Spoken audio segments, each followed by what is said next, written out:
हो चुका आगाज रण का, युग बदलने की तैयारी और अब जीत उसी की होगी जिसकी संघर्ष है जारी।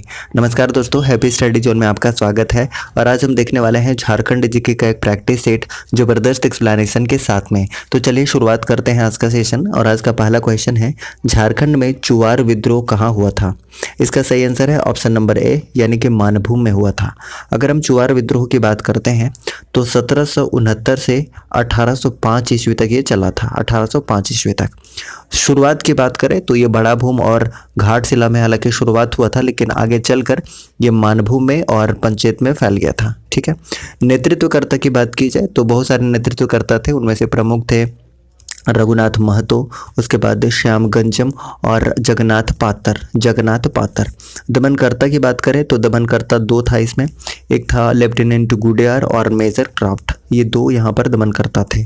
ठीक है। तो क्वेश्चन नंबर फर्स्ट का सही आंसर क्या हो जाएगा? ऑप्शन नंबर ए, मानभूम।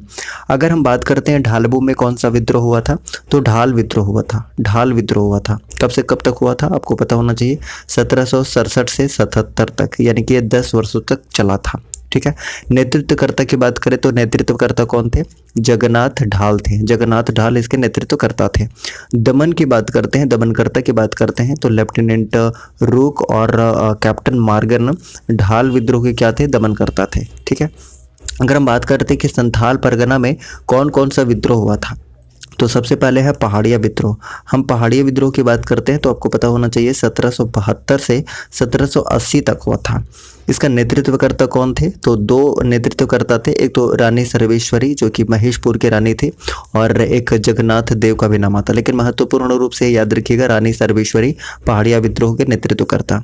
दमनकर्ता अगर पूछ लिया जाए कि पहाड़िया विद्रोह के दमनकर्ता कौन थे, तो याद रखिएगा दमनकर्ता कौन थे? क्लीवलैंड। ठीक है।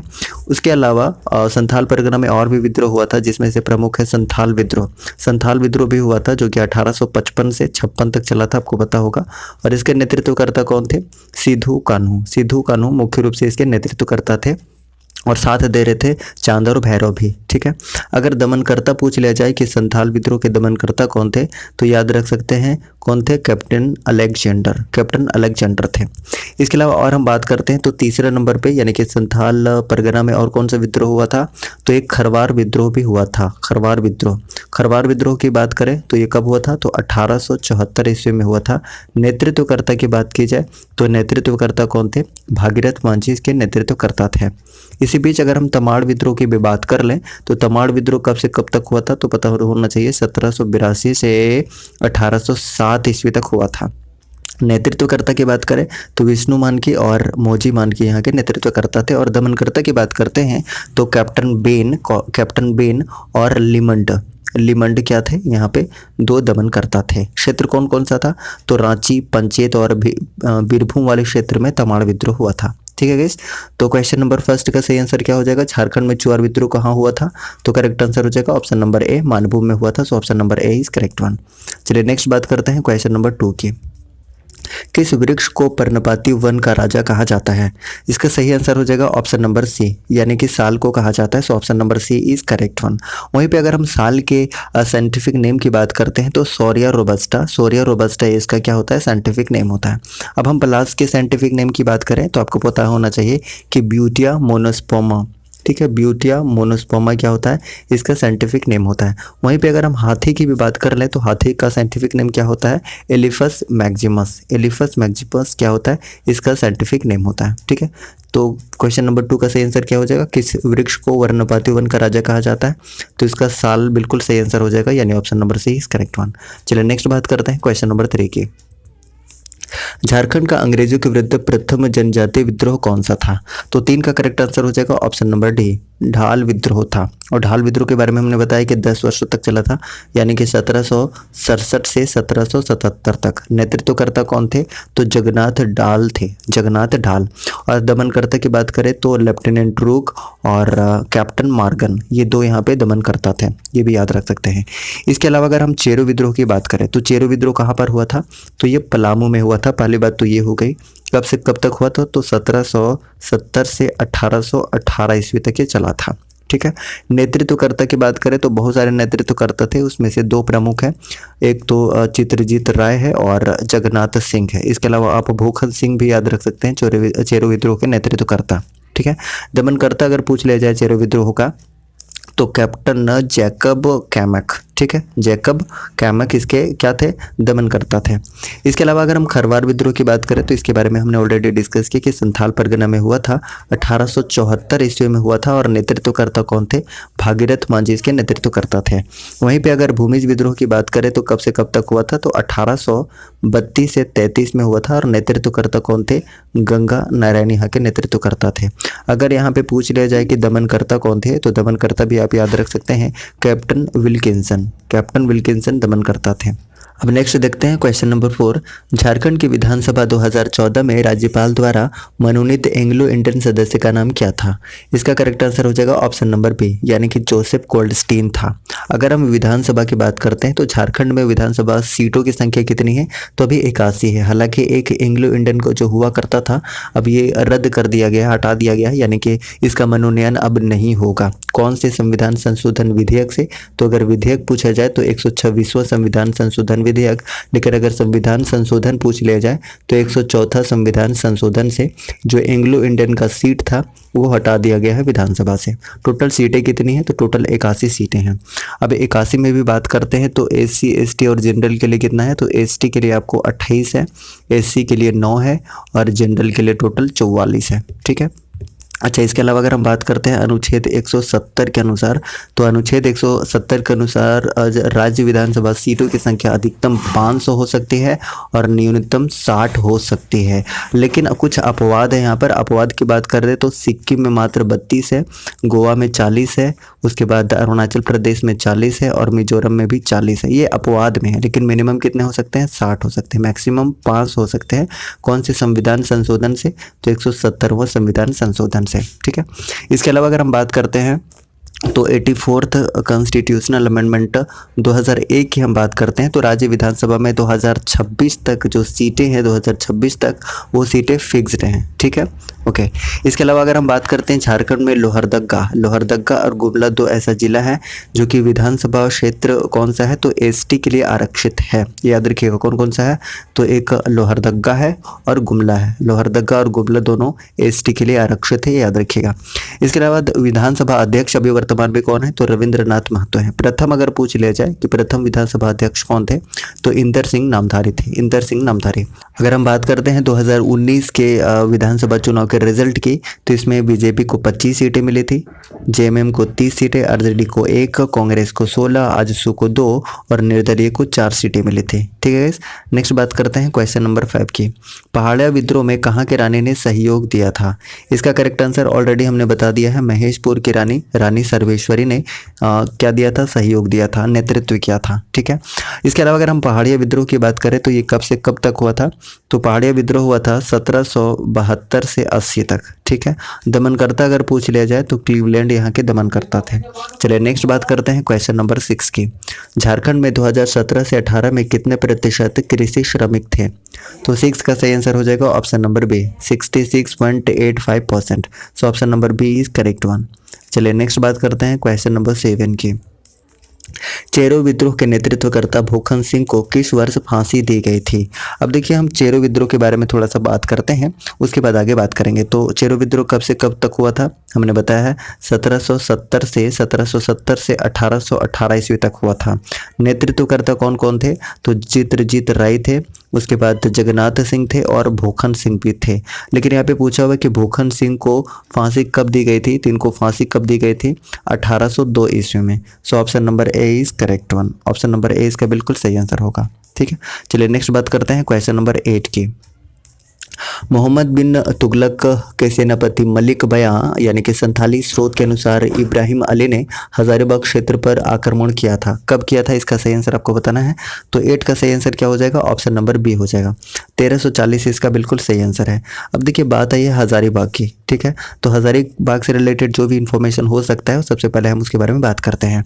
तो हजारीबाग जिला कब बना था, इसकी स्थापना कब हुई थी, तो 1833 ईस्वी में, पहली बात ये। और हजारीबाग की को क्या कहा जाता है, हजारों बागों का शहर कहा जाता है। ठीक है। धार्मिक स्थान की बात करें तो सूरज कुंड है, सूरजकुंड और नरसिंह धाम।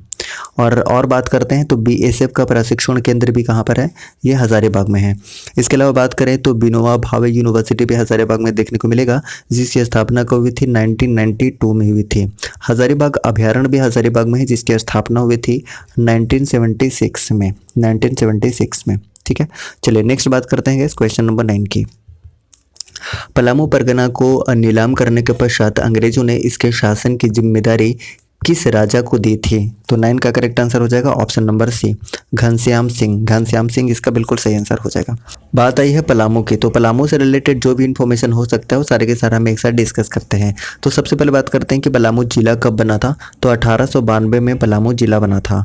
और पलामू को झारखंड का जैसलमेर कहा जाता है। यहाँ पे प्रमुख किले हैं, कौन कौन से किले हैं? तो 3 किले का यहाँ पर नाम आता है, शाहपुर चांदनी का किला, रोहिलो का किला और विश्रामपुर का किला। तो ये 3 किले हैं जो कहाँ पर हैं, पलामू में हैं। ठीक है, इसके अलावा कुछ धार्मिक स्थान की बात करते हैं। तो यहाँ पे धार्मिक स्थान 2 कम से कम आप याद रखिएगा, एक चेगवना धाम है और पांके का पहाड़ी मंदिर कहाँ पर है, तो ये पलामू में है। इसके अलावा और हम पलामू की बात करें तो पलामू में ही कौन सा विद्रोह हुआ था, चेरो विद्रोह हुआ था। अभी हमने बात किया था चेरो विद्रोह, जो कि कब से कब हुआ था, 1770 से 1718 तक। ठीक है, 1818 तक, सॉरी 1818 तक हुआ था। और नेतृत्वकर्ता मुख्य रूप से कौन थे? 3 नेतृत्वकर्ता थे, जिसके बारे में अभी हमने बात किया था कि भूखन सिंह को फांसी दी गई थी 1802 ईस्वी में। ठीक है गाइस, चलिए नेक्स्ट बात करते हैं क्वेश्चन नंबर 10 की।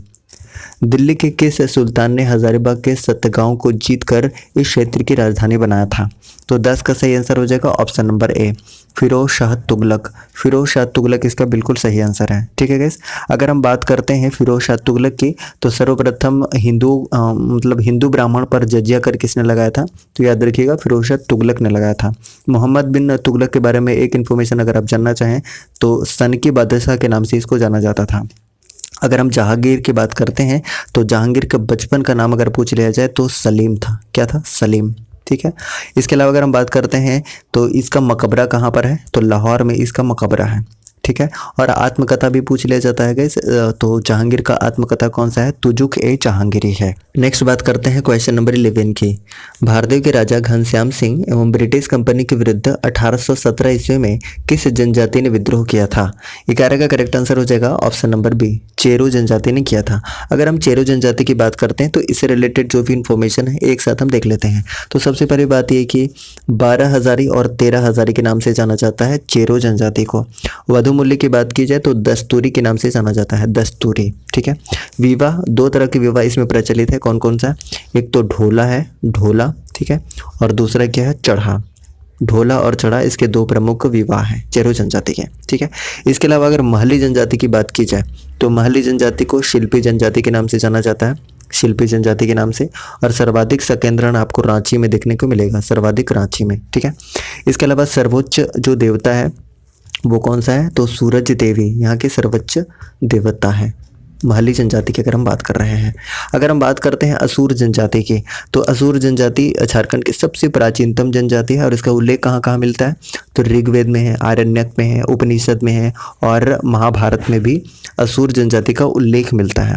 ठीक है, अगर प्रमुख निवास की बात किया जाए तो गुमला में इसका प्रमुख निवास है।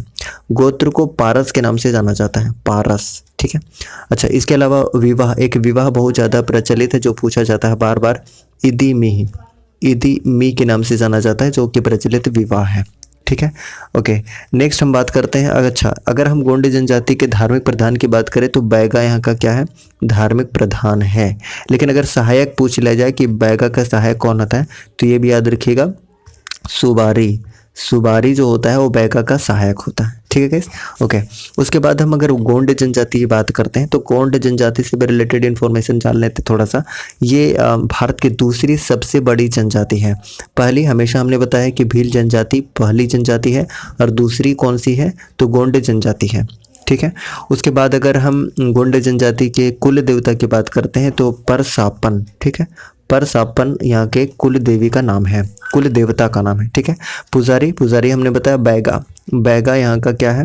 पुजारी है। और इसके सहायक को बोला जाता है, यानी कि पुजारी के सहायक को क्या बोला जाता है? तो मती बोला जाता है, ये भी याद रखिएगा। ठीक है गाइस। सो क्वेश्चन नंबर 11 का सही आंसर क्या हो जाएगा? भारतीय के राजा घनश्याम सिंह एवं ब्रिटिश कंपनी के विरुद्ध 1817 ईस्वी में किस जनजाति ने विद्रोह किया था? तो option number B is correct one, Chero जनजाति। चलिए नेक्स्ट बात करते हैं क्वेश्चन नंबर 12 की। छोटा नागपुर के हो लोगों ने किस वर्ष जबरदस्त विद्रोह किया था? करेक्ट आंसर की बात करें तो ऑप्शन नंबर ए इसका सही आंसर हो जाएगा 1820 से 21 में। नेतृत्वकर्ता कौन किया था हो विद्रोह का? तो हो विद्रोह का नेतृत्वकर्ता पोटो सरदार ने किया था, पोटो सरदार ने। ठीक है। इसके अलावा अगर हम हो जनजाति की बात करें तो हो जनजाति से रिलेटेड जितने भी इंफॉर्मेशन है एक साथ हम देख लेते हैं। सबसे पहले बात यह कि ये चौथी झारखंड की सबसे बड़ी जनजाति है। पहली, दूसरी और तीसरी बात कर रहे हैं तो पहले नंबर पे है संथाल जनजाति, दूसरा उरांव जनजाति और तीसरा है मुंडा जनजाति और चौथा है हो जनजाति। ठीक है। प्रजातीय दृष्टि से बात करें तो प्रोटो अस्ट्रोलाइड प्रजाति से बिलोंग करता है। लिपि की बात करें तो बारंग चीते यहाँ का लिपि है। ठीक है, हो जनजाति का। अगर युवा गृह पूछ लिया जाए, युवा गृह, तो गीती ओड़ा यहाँ का युवा गृह है। और हो जनजाति में जो अखड़ा या अखाड़ा है उसको अस्टे तुरतुड़ के नाम से जाना जाता है। ठीक है, अस्टे तुरतुड़ के नाम से जाना जाता है, तुरतुड़। ठीक है, ओके। नेक्स्ट बात करते हैं क्वेश्चन नंबर 13 की। 2016 में झारखंड में ईसाई धर्म मानने वालों की जनसंख्या कितने प्रतिशत थी? इसका करेक्ट आंसर हो जाएगा ऑप्शन नंबर बी, यानी कि 9.41%। So option number B is correct one. लेकिन अगर हम 2011 के जनगणना के अनुसार बात करते हैं तो हिंदुओं का प्रतिशत कितना था? 67.83%। ठीक है। अगर हम मुस्लिम जनसंख्या की बात करें तो 14.53% और ईसाई की बात करें तो 4.30%। ठीक है। टोटल जनसंख्या कितनी है अगर हम झारखंड की बात करते हैं तो 3,29,88,134 है, ये भी याद रख सकते हैं। इसके अलावा अगर हम बात करते हैं एससी की जनसंख्या की, ठीक है, तो एसी का सबसे ज़्यादा जनसंख्या के हिसाब से बात करते हैं तो सबसे ज़्यादा पलामू में है। ठीक है। और सबसे कम अगर हम बात करते हैं तो सबसे कम है लोहरदगा में। वहीं पे प्रतिशत के हिसाब से एसी की बात करते हैं तो सबसे ज़्यादा आपको चतरा में देखने को मिलेगा सबसे ज़्यादा, और सबसे कम देखने को मिलेगा पाकुड़ में। पाकुड़ में सबसे कम देखने को मिलेगा। अगर हम एसटी की बात करते हैं तो जनसंख्या के हिसाब से सबसे ज़्यादा आपको रांची में देखने को मिलेगा। ठीक है। और सबसे कम आपको कोडरमा में देखने को मिलेगा। प्रतिशत के हिसाब से बात करें तो खूंटी में सबसे ज़्यादा है एसटी का जनसंख्या, और उसके बाद बात करते हैं सबसे कम प्रतिशत के हिसाब से तो कोडरमा में है। याद रखिएगा, कोडरमा में है। सबसे ज़्यादा जनसंख्या के हिसाब से रांची में, और प्रतिशत के हिसाब से कहाँ पर है तो याद रखिएगा खूंटी में है। ठीक है गाइस। चलिए उसके बाद अगर हम ओबीसी की बात करते हैं, ओबीसी की, तो जनसंख्या के हिसाब से सबसे अधिक कहाँ पर है? ये गिरिडीह में है। और सबसे कम अगर बात की जाए तो ये खूंटी में है, ये भी याद रखिएगा। ठीक है। इसके अलावा अगर बात करते हैं कि एसटी का कुल जनसंख्या के कितना प्रतिशत है एसटी पूरे झारखंड में, तो 26.20% पूरा इसका प्रतिशत है। एसटी का हम बात कर रहे हैं कुल जनसंख्या का। ठीक है। और वहीं पे हम बात करते हैं कि 2011 की जनगणना के समय झारखंड जनगणना महानिदेशक कौन थे? तो याद रखिएगा ये सुनील कुमार बरनवाल थे, सुनील कुमार बरनवाल। ठीक है। चलिए नेक्स्ट बात करते हैं क्वेश्चन नंबर 14 की। क्वेश्चन नंबर 14 की बात करें तो हो विद्रोह किस क्षेत्र में हुआ था? तो 14 का करेक्ट आंसर हो जाएगा इस option number A. Option number A is correct one, सिभूम में हुआ था। हो विद्रोह कब हुआ था? हमने अभी बात किया था 1820 से 21 में हुआ था। नेतृत्वकर्ता कौन था? तो पोटो सरदार, जो कि सिभूम में हुआ था, नेतृत्वकर्ता थे। ठीक है। चलिए नेक्स्ट बात करते हैं संथाल परगना की। तो संथाल परगना में कौन कौन सा विद्रोह हुआ था? हमने बात किया था 3 विद्रोह यहाँ पर हुआ था। एक तो संथाल विद्रोह 1855 से 56, खरवार विद्रोह 1874 में गंगा नारायण इसका नेतृत्व करता। उसके बाद पहाड़िया विद्रोह 1772 से 80 रानी सरेश्वरी के नेतृत्व में। ठीक है। तो ये संथाल परगना में ये 3 विद्रोह हुआ था, संथाल विद्रोह, खरवार विद्रोह और पहाड़िया विद्रोह। ठीक है। तमाड़ विद्रोह की बात करें तो तमाड़ विद्रोह के बारे में भी हमने डिस्कस किया था। ये कहाँ पर हुआ था? तो रांची, पंचेत और वीरभूम में हुआ था। तमाड़ विद्रोह कब से कब तक हुआ था? तो 1782 से 1807 ईस्वी तक के तमाड़ विद्रोह हुआ था।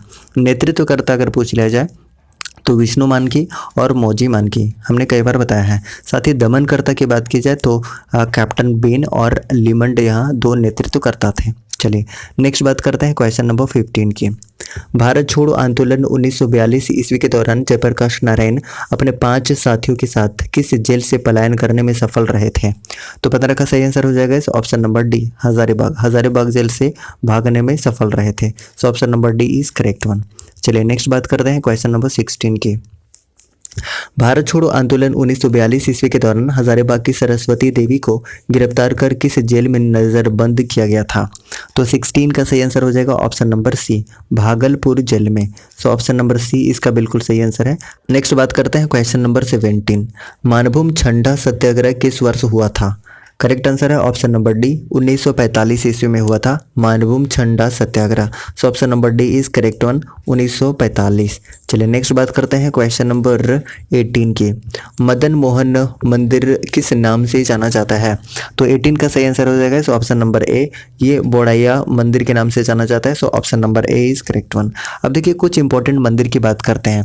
सबसे पहले बात करते हैं कि देवघर में कौन कौन सा फेमस मंदिर है। तो यहाँ पे कम से कम हम 3 मंदिर याद रख सकते हैं, एक वैद्यनाथ धाम, उसके बाद तपोवन और एक युगल मंदिर जिसको नौलखा मंदिर के नाम से जाना जाता है। इसके अलावा गुमला की बात करें तो गुमला में कम से कम 4 मंदिर के बारे में आपको जानना चाहिए। एक तो अंजन धाम मंदिर है, उसके बाद टांगीनाथ धाम मंदिर है, महामाया मंदिर है और वासुदेव राय मंदिर है। तो टोटल 4 मंदिर गुमला से आपको याद रखना है। वहीं पे अगर हम रांची की बात करते हैं तो रांची से भी कुछ इंपॉर्टेंट मंदिर जिसे आपको याद रखना चाहिए। एक तो है जगन्नाथ मंदिर, सूर्य मंदिर जो कि बुंडू में है, देवड़ी मंदिर जो कि तमाड़ में है और पहाड़ी मंदिर, ठीक है, ये भी रांची में ही है। इसके अलावा आप याद रख सकते हैं कि चतरा में कौन कौन से मंदिर हैं। तो चतरा में सबसे स्पेशली है भद्रकाली मंदिर जो कि इटखोरी में है, उसके बाद कौलेश्वरी मंदिर भी याद रख सकते हैं और एक कंटेश्वर नाथ मंदिर भी याद रख सकते हैं। तो 3 मंदिर हैं चतरा में, ठीक है। चलिए नेक्स्ट बात करते हैं क्वेश्चन नंबर 19 की। छोटा नागपुर उन्नति समाज 1915 ईस्वी के संस्थापक कौन थे? इसका करेक्ट आंसर हो जाएगा ऑप्शन नंबर सी, जुएल लकड़ा थे। सो ऑप्शन नंबर सी इसका बिल्कुल सही आंसर हो जाएगा, ठीक है। अगर हम कार्तिक उरांव की बात करते हैं तो कार्तिक उरांव काफ़ी फेमस पर्सनालिटी रहे हैं झारखंड में। तो इनका जन्म कहाँ पर हुआ था? तो लीटा टोली गुमला में इसका जन्म हुआ था। और बात करते हैं तो बाद में ये सांसद और केंद्रीय मंत्री भी बने थे। वहीं पे अगर हम रामदयाल मुंडा की बात करते हैं तो झारखंड जो राज्यसभा के लिए मनोनीत सदस्य थे वो प्रथम व्यक्ति थे रामदयाल मुंडा, ठीक है। अगर इनकी प्रमुख कृति की बात करते हैं तो प्रमुख कृति कौन कौन सा है? तो आदि धर्म इनकी प्रमुख कृति है, सरहुल मंत्र है और कौन सा है? नाची से बाँची, रामदयाल मुंडा के ही कृति है। इसके अलावा हम बात करते हैं तो 2010 में इनको पद्मश्री पुरस्कार मिल चुका है, 2010 में पद्मश्री पुरस्कार और 2007 में संगीत नाटक अकादमी पुरस्कार भी इनको मिल चुका है। नेक्स्ट अगर हम बात करते हैं ऑप्शन नंबर डी की, जयपाल सिंह मुंडा की, तो जयपाल सिंह मुंडा के जन्म कहाँ पर हुआ था? तो टकरा खूंटी में हुआ था 3 जनवरी 1903 ईस्वी को। 3 जनवरी 1903 ईस्वी को टकरा खूंटी में इनका जन्म हुआ था और मृत्यु हुई थी 20 मार्च 1970 को दिल्ली में, ठीक है। ब्रेन हेमरेज के कारण इनकी मृत्यु हो गई थी और ये फेमस पर्सनालिटी है। ऑलरेडी अब इसके बारे में जानते हैं कि 1928 ईस्वी में एम्स्टर्डम नीदरलैंड में इन्होंने भारत को हॉकी में गोल्ड मेडल दिलाया था, ठीक है। इसके अलावा 1939 में आदिवासी महासभा के अध्यक्ष भी बनाए गए थे और 1950 ईस्वी में इन्होंने झारखंड पार्टी की स्थापना की थी। हालांकि 1963 ईस्वी में ये कांग्रेस में जाके विलय हो गया था, ठीक है। और अगर उपनाम की बात की जाए तो मरांग गोमके के नाम से जाने जाते हैं जयपाल सिंह मुंडा। चलिए नेक्स्ट बात करते हैं क्वेश्चन नंबर 20 की। कंवर जनजाति में वधु मूल्य को क्या कहा जाता है? इसका करेक्ट आंसर हो जाएगा ऑप्शन नंबर ए, सुखदाम कहा जाता है। So option number A is correct one. अब देखिए कंवर जनजाति की बात करते हैं तो कंवर जनजाति झारखंड की 31वीं जनजाति है और इसको मान्यता कब मिली थी भारत सरकार के द्वारा? तो 8 जनवरी 2003 को, 8 जनवरी 2003 को। हम बात करते हैं कंवर जनजाति की तो पंचायत का मुखिया क्या कहलाता है कंवर जनजाति में? सयाना कहलाता है, याद रखिएगा सयाना। और पुजारी क्या कहलाता है? पुजारी बैगा कहलाता है, ठीक है। वहीं पे अगर हम बात करते हैं झारखंड की 32वीं जनजाति की, तो झारखंड की 32वीं जनजाति कौन सा है गाइस? कोल झारखंड की 32वीं जनजाति और इसको भी मान्यता कब मिली थी? तो याद रखिएगा 8 जनवरी 2003 को, ठीक है। और इसमें वधु मूल्य को किस नाम से जाना जाता है? पोटे के नाम से जाना जाता है। आपसे एक प्रश्न है कि पोन किस जनजाति के वधु मूल्य को कहा जाता है? कमेंट बॉक्स में आप कमेंट करके बताइए कि पोन किस जनजाति का वधु मूल्य है, ठीक है। इस तरीके से 20 क्वेश्चन हमने कंप्लीट कर लिया है बहुत ही ज़बरदस्त एक्सप्लेनेशन के साथ में। अगर आपको वीडियो पसंद आया तो प्लीज़ लाइक कीजिए, चैनल पर नए हैं तो प्लीज़ चैनल को सब्सक्राइब कीजिए। और पहला क्वेश्चन है, निम्नलिखित में से कौन सी भाभा परमाणु अनुसंधान केंद्र द्वारा विकसित सुपर कंप्यूटर है? इसका करेक्ट आंसर होगा ऑप्शन नंबर डी, यानी कि अनुपम है। अनुपम है, याद रखिएगा। अगर हम बात करते हैं भाभा परमाणु अनुसंधान केंद्र की, तो इसका मुख्यालय कहाँ पर है? मुंबई में है, ये आप जानते हैं। इसके अलावा अदर ऑप्शन की बात करते हैं, फ्लो सॉल्वर की बात करते हैं, तो ये नाल के द्वारा डेवलप किया गया था। नाल यानी कि नेशनल एरोनॉटिकल कंपनी के द्वारा, याद रखिएगा। और कब किया गया था अगर आपसे पूछ ले तो याद रखिएगा 1980s में, 1980 में, ये आपको याद रखना है। इसके अलावा परम पदम की बात करते हैं, तो परम पदम से पहले हम बात करते हैं कि भारत का सबसे फर्स्ट सुपर कंप्यूटर कौन सा था, तो आपको पता होना चाहिए कि परम 8000। ठीक है, परम 8000 जिसका विकास कब किया गया था, तो 1991 के आसपास किया गया था। ये काफ़ी इंपॉर्टेंट है। और इसके फादर अगर पूछ ले तो विजय भटकर, याद रखिएगा, काफ़ी इंपॉर्टेंट है, विजय भटकर। अगर हम परम पदम की बात करते हैं तो ये डेवलप किया गया था 2003 में, 2003 में किया गया था, ये आपको याद रखना है। उसके बाद परम सीरीज़ का ही आपको क्या याद रखना है, एक परम युवा 2 आपको याद रखना है। और अगर हम परम युवा 2 की बात करते हैं तो ये डेवलप किया गया था 2013 में। ठीक है, इसके अलावा परम सीरीज़ का एक और याद रखिएगा कि परम सिद्धि AI, परम सिद्धि AI जो कि पूरे वर्ल्ड में 63rd रैंक पर आता है। अब देखिए रैंक की बात कर रहे हैं तो कम से कम टॉप 3 आप याद रखिए भारत का पूरे विश्व में। सबसे पहले तो आपको याद रखना है कि परम सिद्धि AI ये पूरे वर्ल्ड में इसका रैंकिंग कितना है, तो 63rd रैंक पर है। उसके बाद दूसरे नंबर पे याद रखिएगा प्रत्यूष, प्रत्यूष की बात करते हैं तो प्रत्यूष का रैंकिंग है 78th। ठीक है, उसके बाद नेक्स्ट अगर हम बात करते हैं तो मिहिर आपको याद रखना है जिसका रैंकिंग है 146th। ठीक है, लेकिन अगर पूछ लिया जाए कि भारत का पहला कंप्यूटर कौन सा था, कंप्यूटर अगर आपसे पूछेगा तो तब आप याद रखिएगा वो सिद्धार्थ था। सिद्धार्थ आपको याद रखना है। और पूछ ले कि ये सिद्धार्थ किसके द्वारा डेवलप किया गया था, तब भी याद रख सकते हैं, इलेक्ट्रॉनिक कॉर्पोरेशन ऑफ इंडिया के द्वारा डेवलप किया गया था। और विश्व का पहला सुपर कंप्यूटर कौन सा, तो आप याद रखिएगा क्रे-1 है ना, क्रे-1 जो जिसका विकास किसके द्वारा किया गया था, तो याद रखिएगा सैमुर क्रे के द्वारा किया गया था। काफ़ी इंपॉर्टेंट, कब किया गया था, तो 1976 के आसपास किया गया था। ये भी काफ़ी इंपॉर्टेंट है। तो इस प्रश्न का उत्तर क्या होगा, भाभा परमाणु अनुसंधान केंद्र द्वारा विकसित सुपर कंप्यूटर कौन सा है, तो याद रखिएगा इसका आंसर होगा ऑप्शन नंबर डी। तो डी जितने भी आंसर कर रहे हैं D should be correct answer. Next है क्वेश्चन नंबर 2। क्वेश्चन नंबर 2 है डिजिटल कंप्यूटर विकसित किया गया था, किसके द्वारा किया गया था, इसका आंसर बताना है। तो इसका करेक्ट आंसर हो जाएगा ऑप्शन नंबर सी, यानी कि USA के द्वारा। USA इसका बिल्कुल करेक्ट आंसर हो जाएगा, USA। और अगर हम डिजिटल कंप्यूटर की बात करते हैं तो ये बाइनरी सिस्टम का उपयोग करता है। जैसा कि आप जानते हैं बाइनरी 1 और 0 को क्या कहते हैं, बाइनरी कहते हैं। और इसका योगदान किस में है, मतलब कौन से देश का है, तो USA का है। ये आपको याद रखना है। तो option number C should be correct answer. तो सी जितने भी आंसर चूज कर रहे हैं option number C is correct one. Next बात करते हैं और जापान का आप जानते हैं ना कि फुगाको जो कि फास्टेस्ट सुपर कंप्यूटर, उसके बारे में हमने बात कर लिया है। वह आदमी जो कंप्यूटर का जनक समझा जाता है, वह आदमी कौन सा है बताइए। तो काफ़ी इंटरेस्टिंग, और इसका आंसर तो आप जानते हैं चार्ल्स बेबेज इसका बिल्कुल करेक्ट आंसर हो जाएगा, यानी ऑप्शन नंबर ए इसका बिल्कुल करेक्ट आंसर हो जाएगा। और ये ब्रिटिश क्या बोल सकते हैं, ब्रिटिश गणितज्ञ थे चार्ल्स बेबेज कहा जाए तो। उसके बाद 1822 ईस्वी में इन्होंने सबसे पहले डिफरेंस इंजन का आविष्कार किया था। उसके बाद आगे बढ़ के इन्होंने 1842 ईस्वी में एनालिटिकल इंजन का निर्माण किया था। और हमने बताया था ना कि एनालिटिकल इंजन में ही सबसे पहले प्रोग्राम डाला गया था लेडी अड्डा के द्वारा। इस लेडी अड्डा को क्या बोला जाता है, first programmer of the world बोला जाता है, याद रखिएगा। अगर आपसे पूछ लिया जाए कि मॉडर्न फादर ऑफ कंप्यूटर कौन सा है, तो न्यूमैन आप याद रख सकते हैं। वैसे इस प्रश्न का उत्तर क्या होगा, इस प्रश्न का उत्तर ऑप्शन नंबर ए होगा, चार्ल्स बेबेज। और चार्ल्स बेबेज से रिलेटेड हमने कहा कि एक पॉइंट तो कम से कम आप याद रखिएगा कि 1842 में क्या किया गया था, इनके द्वारा एनालिटिकल इंजन का आविष्कार किया गया था।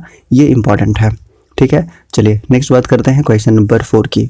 4 नंबर क्वेश्चन है कि कंप्यूटर में प्रयुक्त IC चिप बनी होती है, किसकी बनी होती है, तो सिलिकॉन की बनी होती है। और सिलिकॉन वैली किसे कहा जाता है, तो बेंगलुरु को सिलिकॉन वैली कहा जाता है। और IC चिप की बात करते हैं तो इसका आविष्कार 2 लोगों ने किया था, यानी कि किल्वी ने और नियो ने किया था। अगर पूछे कि कब किया गया था इसका आविष्कार, तो याद रखिएगा 1958 में। ये भी काफ़ी इंपॉर्टेंट है, ठीक है। तो चलिए इस प्रश्न का उत्तर क्या है, ऑप्शन नंबर ए इस प्रश्न का उत्तर है। तो जितने भी ए चूज़ कर रहे हैं ए इज करेक्ट वन। और देखिए किसी न किसी एग्जाम में पूछा हुआ है तो इंपॉर्टेंट है। उसके बाद नेक्स्ट बात करते हैं क्वेश्चन नंबर 5 की। संसार का पहला गणक यंत्र कौन सा है, ये भी इंपॉर्टेंट है, देखिए पूछा गया प्रश्न है। तो 5 का करेक्ट आंसर बताइए। 5 का करेक्ट आंसर हो जाएगा ऑप्शन नंबर कौन सा, ऑप्शन नंबर ए हो जाएगा, यानी कि अबेकस इसका बिल्कुल करेक्ट आंसर हो जाएगा, जो कि 16th सेंचुरी में इसका विकास किया गया था चीन के द्वारा। इसका आविष्कार अगर पूछ लिया जाए तो चीन के द्वारा, ये आपको याद रखना है, ठीक है। तो चलिए इस प्रश्न का उत्तर हो जाएगा ऑप्शन नंबर ए, यानी कि abacus is correct one, option number A. Next बात करते हैं क्वेश्चन नंबर 6 की। हाइब्रिड कंप्यूटर में प्रयोग होता है। हाइब्रिड कंप्यूटर में क्या प्रयोग होता है, इसका आंसर बताना है। तो इसका आंसर क्या हो जाएगा, देखिए डिजिटल संकेतों का बिल्कुल होता है, उसके बाद एनालॉग संकेतों का भी होता है। तो आप बड़े ही आराम से आंसर कर सकते हैं ऑप्शन नंबर सी। तो जितने भी ऑप्शन नंबर सी चूज कर रहे हैं, ऑप्शन नंबर सी इस प्रश्न का बिल्कुल सही आंसर है। नेक्स्ट बात करते हैं क्वेश्चन नंबर 7। इसके बारे में हालांकि हमने बताया भी था कि माइक्रो प्रोसेसर का आविष्कार किसने किया था, इसका आंसर बताना है। तो हम जानते हैं किसके द्वारा किया गया था, तो ऑप्शन नंबर सी इंटेल ने किया था सबसे पहले। और कब किया था अगर आपसे पूछ ले तो 1970s में, ठीक है। 1970 में इसका आविष्कार किया गया था। कौन सा उसका नाम क्या था, तो उस प्रोसेसर का नाम था इंटेल 4004। आपको याद रखना काफ़ी इंपॉर्टेंट है, ठीक है। तो ऑप्शन नंबर सी इस प्रश्न का उत्तर है। सेशन अच्छा लग रहा है तो एक एक लाइक करते जाइएगा, और साथ ही साथ ये भी बताइएगा नेक्स्ट कौन से टॉपिक पे आप वीडियो चाहते हैं। फटाफट से एक बार कमेंट कर दीजिएगा सभी लोग, ठीक है। और जिसने भी लाइक नहीं किया है एक एक लाइक कर दीजिएगा, और नए जितने भी पहली बार देख रहे सेशन को सब्सक्राइब कर लीजिएगा, क्योंकि डेली आपके लिए धमाकेदार ऐसी वीडियोस लाए जा रहे हैं। बताइएगा कि IBM एक है, IBM एक क्या है। सबसे पहले IBM की अगर हम फुल फॉर्म की बात करते हैं तो फुल फॉर्म भी पूछ लिया जाता है, इंटरनेशनल बिजनेस मशीन, काफ़ी इंपॉर्टेंट है। तो इसका आंसर क्या होगा, 8 का सही आंसर हो जाएगा ऑप्शन नंबर बी, यानी कि यह एक कंपनी है। तो ऑप्शन नंबर बी इस प्रश्न का उत्तर होगा। जितने भी आंसर कर रहे हैं बी इस प्रश्न का बिल्कुल करेक्ट आंसर हो जाएगा। चलिए नेक्स्ट बात करते हैं क्वेश्चन नंबर 9 की। वर्तमान पीढ़ी के कंप्यूटर में प्रयोग होते हैं, बताइए इसका आंसर क्या होगा। तो देखिए टोटल जनरेशन की बात करते हैं तो टोटल 5 जनरेशन के बारे में हमने कई दफ़ा बताया था, एक बार मैं दोबारा रिवाइज करा देता हूँ। तो फर्स्ट जनरेशन कंप्यूटर की बात करते हैं तो इसमें क्या यूज़ किया गया था, तो वेक्यूम ट्यूब सबसे पहले यूज़ किया गया था। उसके बाद दूसरे नंबर पर ट्रांजिस्टर यूज़ किया गया था, ट्रांजिस्टर। और तीसरे नंबर पे इंटीग्रेटेड सर्किट यूज़ किया गया था। फिर उसके बाद फोर्थ जनरेशन की बात करते हैं तो माइक्रो प्रोसेसर यूज़ किया गया था। उसके बाद नेक्स्ट जनरेशन की अगर हम बात करते हैं तो नेक्स्ट जनरेशन में क्या यूज़ किया गया था, ultra large scale integration chip use किया गया था। ये आपको याद रखना है। ये 5th जनरेशन की बात है, यानी कि जो वर्तमान पीढ़ी है 5th जनरेशन की है। तो ऑप्शन नंबर डी इस प्रश्न का बिल्कुल करेक्ट आंसर हो जाएगा। एक बार मैं रिपीट करता हूँ, इसका फुल फॉर्म पूछा जा सकता है तो याद रखिएगा, ultra large scale integration chip, ठीक है, काफ़ी इंपॉर्टेंट है। तो इस प्रश्न का उत्तर क्या होगा, ऑप्शन नंबर डी इस प्रश्न का उत्तर होगा। जितने भी डी आंसर कर रहे हैं D is correct one. Next बात करते हैं क्वेश्चन नंबर 10 की। संसार का प्रथम प्रोग्रामर माना जाता है, तो हमने बताया कि प्रथम प्रोग्रामर कौन माना जाता है। तो हमने बताया कि चार्ल्स बेबेज ने क्या किया था कि एनालिटिकल इंजन का आविष्कार किया था। और इस एनालिटिकल इंजन में किसने, तो लेडी अड्डा ने क्या किया था, इसमें सबसे पहले प्रोग्राम डाला था। इसलिए लेडी अड्डा को क्या बोला जाता है, संसार का फर्स्ट प्रोग्रामर बोला जाता है। यानी कि इस प्रश्न का उत्तर क्या होगा, इस प्रश्न का उत्तर होगा लेडी अड्डा अगस्ता, इस प्रश्न का उत्तर होगा। तो option number B is correct one. और IBM का फुल फॉर्म अभी हमने बताया था क्या होता है, इंटरनेशनल बिजनेस मशीन होता है, काफ़ी इंपॉर्टेंट है। तो इसका आंसर क्या हो जाएगा, option number B is correct one. First programmer किन्हें माना जाता है, तो लेडी अड्डा अगस्ता को माना जाता है। Option number B is correct one. अगला प्रश्न है, अगली पीढ़ी के कंप्यूटर में प्रयोग किया जाएगा, क्या प्रयोग किया जाएगा। 11 का करेक्ट आंसर आपको बताना है सभी की तरफ से, AI आर्टिफिशियल इंटेलिजेंस, ठीक है। ऑप्शन नंबर ए इस प्रश्न का उत्तर होगा। सभी कोई बिल्कुल आंसर कर सकते हैं, तो option number A is correct one, artificial intelligence, exactly. Next बात करते हैं क्वेश्चन नंबर 12 की। आंसर करेगा कि घरों और व्यक्तिगत उपयोग में आने वाले PC वास्तव में है, क्या है, बताइए क्या है। आपको आंसर करना है 12 का, तो करेक्ट आंसर हो जाएगा ये माइक्रो कंप्यूटर है। माइक्रो कंप्यूटर याद रखना है, तो ऑप्शन नंबर ए इस प्रश्न का उत्तर होगा। जितने भी ए आंसर कर रहे हैं ए इज करेक्ट वन, ठीक है। और सुपर कंप्यूटर के बारे में हमने बताया कि भारत का पहला सुपर कंप्यूटर कौन सा है, तो परम 8000 है। और अभी करंट में सबसे फास्टेस्ट कौन सा है भारत का, तो परम सिद्धि AI, परम सिद्धि AI, जिसका रैंकिंग हमने बताया कि 63rd रैंकिंग पर है पूरे वर्ल्ड में। और इस प्रश्न का उत्तर क्या है, ऑप्शन नंबर ए इस प्रश्न का उत्तर है। जितने भी ए आंसर कर रहे हैं ए इस प्रश्न का बिल्कुल करेक्ट आंसर है। जिसका विकास किसके द्वारा, तो IBM के द्वारा किया गया था। IBM यानी कि इंटरनेशनल बिजनेस मशीन के द्वारा, जैसा कि हमने शुरुआत में ही बताया था। उसके बाद बाइनरी सिस्टम का प्रयोग करने वाले कंप्यूटर को कहते हैं? क्या कहा जाता है जो बाइनरी सिस्टम का प्रयोग करते हैं? तो बाइनरी यानी कि डिजिट है वो तो डिजिटल हो जाएगा। आप ऐसे भी कॉमन सेंस लगा कर भी बता सकते हैं। और ऑप्शन नंबर क्या हो जाएगा? ऑप्शन नंबर 20 प्रश्न का उत्तर हो जाएगा। द्विधारी या बाइनरी डिजिट्स की बात करते हैं तो 0 और 1 है, ये भी आपको पता है। ठीक है, चलिए अगले प्रश्न की तरफ बढ़ते हैं। क्वेश्चन नंबर 14 की तरफ आंसर करेगा कि कौन मस्तिष्क की प्रणाली की नकल करने वाला सबसे छोटा और सबसे तीव्र गति वाला कंप्यूटर होगा? Very important. और 14 का करेक्ट आंसर बताना है क्या हो जाएगा? तो क्वांटम कंप्यूटर इसका बिल्कुल करेक्ट आंसर होगा, यानी ऑप्शन नंबर क्या हो जाएगा? ऑप्शन नंबर बी इसका बिल्कुल करेक्ट आंसर हो जाएगा, ऑप्शन नंबर बी। ठीक है, चलिए नेक्स्ट बात करते हैं क्वेश्चन नंबर 15 की। 15 नंबर क्वेश्चन है कि कंप्यूटर की 5वीं पीढ़ी का प्रतीक है, कौन सा है? 15 का करेक्ट आंसर बताना है तो super computer, option number D इस प्रश्न का उत्तर होगा। जितने भी डी आंसर कर रहे हैं D is correct one, D इसका बिल्कुल करेक्ट आंसर हो जाएगा। और 1990 के बाद जो है ना, 1990 के बाद हमने बताया कि ultra large scale integration chip का प्रयोग किया गया, तो ये काफ़ी इंपॉर्टेंट है, जो कि 5th जनरेशन की बात है। तो ऑप्शन नंबर क्या हो जाएगा? ऑप्शन नंबर डी इस प्रश्न का उत्तर होगा। चलिए नेक्स्ट बात करते हैं क्वेश्चन नंबर 16 की। ये भी इंपॉर्टेंट है कि विश्व का प्रथम इलेक्ट्रॉनिक कंप्यूटर कौन सा है? इसका आंसर करना है क्वेश्चन नंबर 16 का सही आंसर, तो ऑप्शन नंबर ए हो जाएगा, यानी कि NEA इसका बिल्कुल करेक्ट आंसर हो जाएगा। So option number A should be correct answer. जितने भी ए आंसर कर रहे हैं, अब देखिए NEA की हम बात करते हैं तो सबसे पहले इसकी फुल फॉर्म की बात करेंगे कि NEA का फुल फॉर्म क्या होता है। देखिए एक्चुअली में इसको लिखते कैसे हैं, तो NEA, और NEA की अगर हम फुल फॉर्म की बात करते हैं तो उसका फुल फॉर्म होता है electronic numericals integrator and calculator. हमने कई दफ़ा बताया हुआ है। इसका आविष्कार की बात करते हैं तो इसका आविष्कार कब किया गया था? अगर आपसे पूछ ले तो याद रखिएगा, इसका आविष्कार 1946 में किया गया था एकर्ट और मुचले के द्वारा। एकर्ट और मुचले के द्वारा इसका आविष्कार किया गया था। कब? तो याद रखिएगा ये 1946 की बात है। और इसका फुल फॉर्म मैं अगेन एक बार रिपीट कर रहा हूँ क्योंकि यहाँ से क्वेश्चन पूछे जा सकते हैं। तो electronic numericals integrator and calculator. ठीक है, तो इस प्रश्न का उत्तर क्या है? ऑप्शन नंबर ए। अगले प्रश्न की बात करते हैं क्वेश्चन नंबर 17 की। आंसर करिएगा, इंटीग्रेटेड सर्किट चिप के विकास का श्रेय किसे जाता है? तो ये भी हमने कई दफ़ा बताया है और इसका आंसर क्या हो जाएगा? ऑप्शन नंबर क्या हो जाएगा बताइए? ऑप्शन नंबर सी और बी और सी दोनों हो जाएगा, यानी ऑप्शन नंबर डी इस प्रश्न का उत्तर होगा। जितने भी डी आंसर कर रहे हैं, हमने कई दफ़ा बताया है कि ये किल्वे के द्वारा और नियो के द्वारा, दोनों के द्वारा विकसित किया गया था। कब किया गया था? तो 1958 में किया गया था, यानी कि इस प्रश्न का उत्तर होगा option number D. So option number D is correct one. Next बात करते हैं क्वेश्चन नंबर 18 की।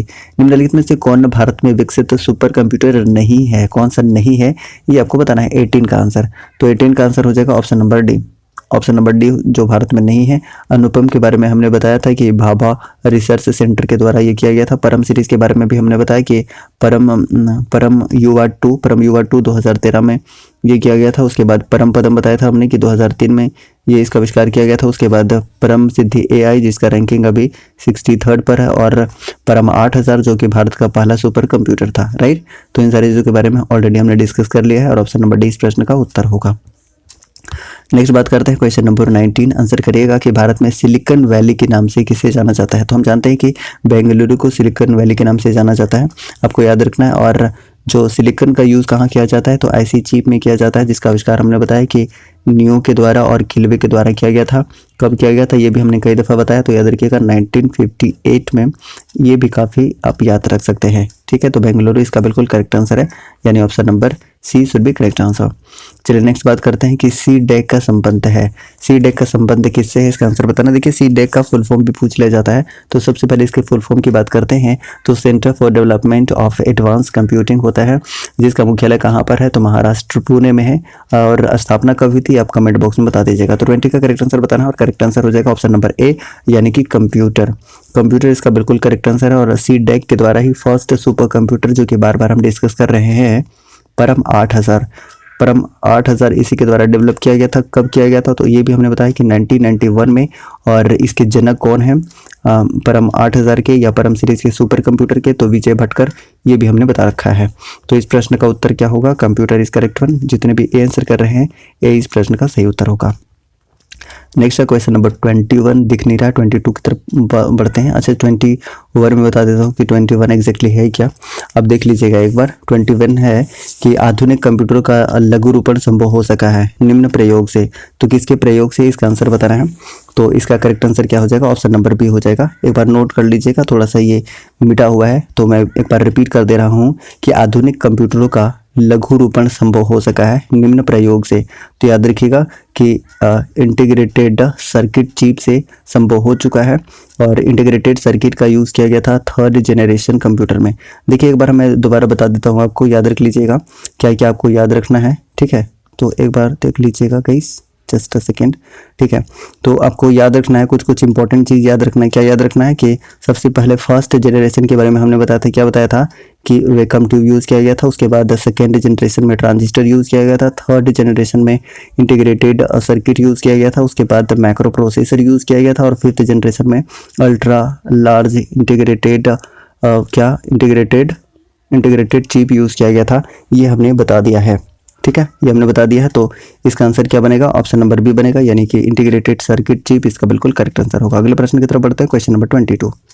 पहला कंप्यूटर बनाया गया था, पहला कंप्यूटर कौन सा बनाया गया था, इसका आंसर करना है। तो आप जानते हैं कि चार्ल्स बेबेज, ये हम शुरू से पढ़ते आ रहे हैं, चार्ल्स बेबेज ने 1842 में एनालिटिकल इंजन का आविष्कार किया था। और इसी एनालिटिकल इंजन में किसने, तो लेडी अगस्टा अड्डा जो कि शिष्या थी चार्ल्स बेबेज की, उन्होंने क्या किया था, प्रोग्राम डाला था। इसलिए लेडी अगस्टा अड्डा को क्या बोला जाता है, first programmer of the world बोला जाता है। तो इस प्रश्न का उत्तर क्या होगा, ऑप्शन नंबर सी होगा। तो सी जितने भी आंसर कर रहे हैं, option number C should be correct answer, option number C, ठीक है। नेक्स्ट बात करते हैं क्वेश्चन नंबर 23 की। 23 नंबर क्वेश्चन है कि ऐसी चिपों का निर्माण किया जाता है, किसके द्वारा किया जाता है, तो कई बार बताए हैं कि सेमीकंडक्टर्स के द्वारा किया जाता है। सिलिकॉन वैली कहा जाता है बेंगलुरु को, इसके बारे में भी बात किया। और ऐसी चिप का विकास किसके द्वारा किया गया था, तो दो व्यक्ति का नाम आता है, एक नियो का और एक किसका आता है, किल्वी का। कब, तो ये भी हमने बता रखा है कि 1958 में। तो इन सारी चीज़ों को याद रखिएगा, काफ़ी इंपॉर्टेंट है। तो जितने भी आंसर कर रहे हैं ऑप्शन नंबर बी इस प्रश्न का उत्तर होगा। जितने भी आंसर कर रहे हैं B is correct one. Next बात करते हैं क्वेश्चन नंबर 24 की। नेक्स्ट है कि इलेक्ट्रॉनिक कंप्यूटर का आविष्कार किया गया था, किसके द्वारा किया गया था, तो आपको याद रखना है कि एटनासॉफ और बेरी के द्वारा किया गया था। तो जितने भी ऑप्शन नंबर आप सी चूज कर रहे हैं, ऑप्शन नंबर सी इस प्रश्न का बिल्कुल सही आंसर होगा, ऑप्शन नंबर सी, ठीक है। ऑप्शन नंबर सी इसका बिल्कुल करेक्ट आंसर हो जाएगा। नेक्स्ट बात करते हैं क्वेश्चन नंबर 25 की। 25 नंबर क्वेश्चन है कि भारत में विकसित परम सुपर कंप्यूटर का विकास किस संस्था ने किया था। इसके बारे में भी हमने कई दफ़ा बताया है कि सीडेक के द्वारा, जिसका मुख्यालय कहाँ पर है, पुणे में, ठीक है। तो ऑप्शन नंबर ए इस प्रश्न का उत्तर होगा। जितने भी ए आंसर कर रहे हैं, option number A is correct one. और बार्क के द्वारा कौन सा सुपर कंप्यूटर डेवलप किया गया था, तो ये भी हमने बात किया था कि अनुपम, ठीक है, ये आपको याद रखना है। तो ऑप्शन नंबर ए इस प्रश्न का सही उत्तर है।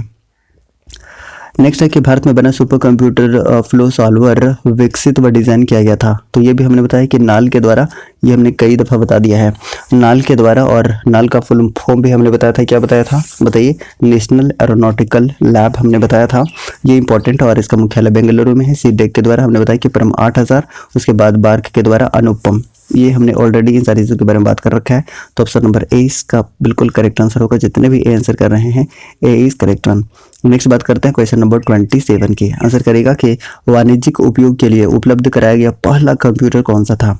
इसका आंसर बताना है। 27 का करेक्ट आंसर क्या होगा, तो 27 का करेक्ट आंसर हो जाएगा गाइस कौन सा, ऑप्शन नंबर सी हो जाएगा, यानी कि यूनिवर्सल ऑटोमेटिक कंप्यूटर। और अभी थोड़ी देर पहले हमने बात किया था कि ENIAC का फुल फॉर्म क्या होता है।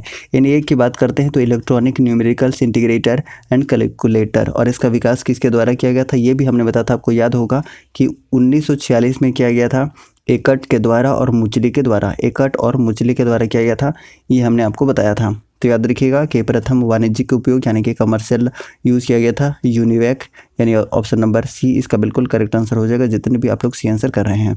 नेक्स्ट बात करते हैं क्वेश्चन नंबर 28 की। 28 नंबर क्वेश्चन है कि भारतीय सुपर कंप्यूटर का नाम है, तो परम है, आप जानते हैं परम 8000, जिसके बारे में हमने बात किया है कि सीडेक पुणे के द्वारा विकसित किया गया था। विजय भटकर इसके फादर हैं। कब डेवलप किया गया था, तो ये भी हमने बताया था कि 1991 में, ये हमने ऑलरेडी बात किया है। तो ऑप्शन नंबर बी इस प्रश्न का सही उत्तर है। नेक्स्ट बात करते हैं कि निम्नलिखित कथनों पर विचार कीजिए और बताना है इसका सही आंसर क्या होगा। तो पहला देखिए कि एडम ऑसबॉर्न ने सुवाही अभिकलित विकसित किया, ये सही है। उसके बाद नेक्स्ट है कि यान विलमुट ने प्रथम कृंतक भेड़ की उत्पत्ति की, ये भी सही है।